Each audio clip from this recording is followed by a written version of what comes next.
यो हाम्रो शिखर group of इन्डस्ट्रिजका ए ग्रेडका सबै प्लाईहरू, सबै ब्रान्डका जति पनि हाम्रो रजिस्टर्ड ए ग्रेडका प्लाईहरू छन् सबै यहाँनिर छ र तिनीहरूलाई हामी फायर रिटार्डेन्ट हो कि होइन भने हजुरको अगाडि टेस्ट गर्न गइरहेछौँ। पेट्रोल हालेर र पेट्रोल हालेपछि आगो लगाउँदा प्लाइवुडलाई असर गर्छ कि गर्दैन तपाईँ अगाडि देखाउन गइरहेछ। हुन त यो बिडब्लुपी छँदैछ वाटरप्रुफ, तर त्यसपछि पनि यो एफआर हो कि होइन भने यो टेस्टको लागि हामी राखेछौँ, त्यो हजुरले हेर्नु होला। यो मैले पेट्रोल हालिरहेको छु यसमा।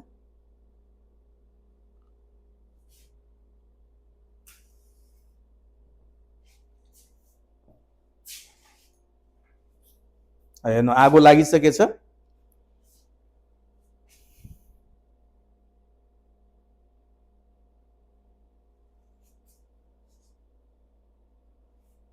आगो लागिसक्यो, केही पनि भएको छैन। आगो लागेछ, यता पनि केही भएको छैन, अघि नै हालेको पेट्रोलको मात्रै हो दाग। यहाँ पनि आगो लाग्यो तर प्लाइवुडलाई केही असर भएको छ। यसको मतलब हाम्रो ए ग्रेडका जति पनि रेजिस्टर्ड ब्रान्डहरू छन् बिडब्लुपी बोइलिङ वाटरप्रुफ प्लाइवुडहरू सबै फायर रिटार्डेड प्लाइवुडहरू छन् भनेर प्रमाणित हुन्छ। भिडियोमा हामीले नेपाल स्ट्यान्डर्ड र इन्डियन स्ट्यान्डर्ड अनुसार फायर रिटार्डेन्ट टेस्ट गरेका छौँ, जसमा हामीले हाई फ्लेम बर्नरबाट 1 घण्टासम्म जलाउँदा पनि प्लाइवुडको अर्को साइडमा आगो प्रवेश गरेको छैन। यो टेस्टबाट प्रमाणित हुन्छ कि शिखरको बिडब्लुपी पिएफ प्लाइवुड फायर रिटार्डेड हो।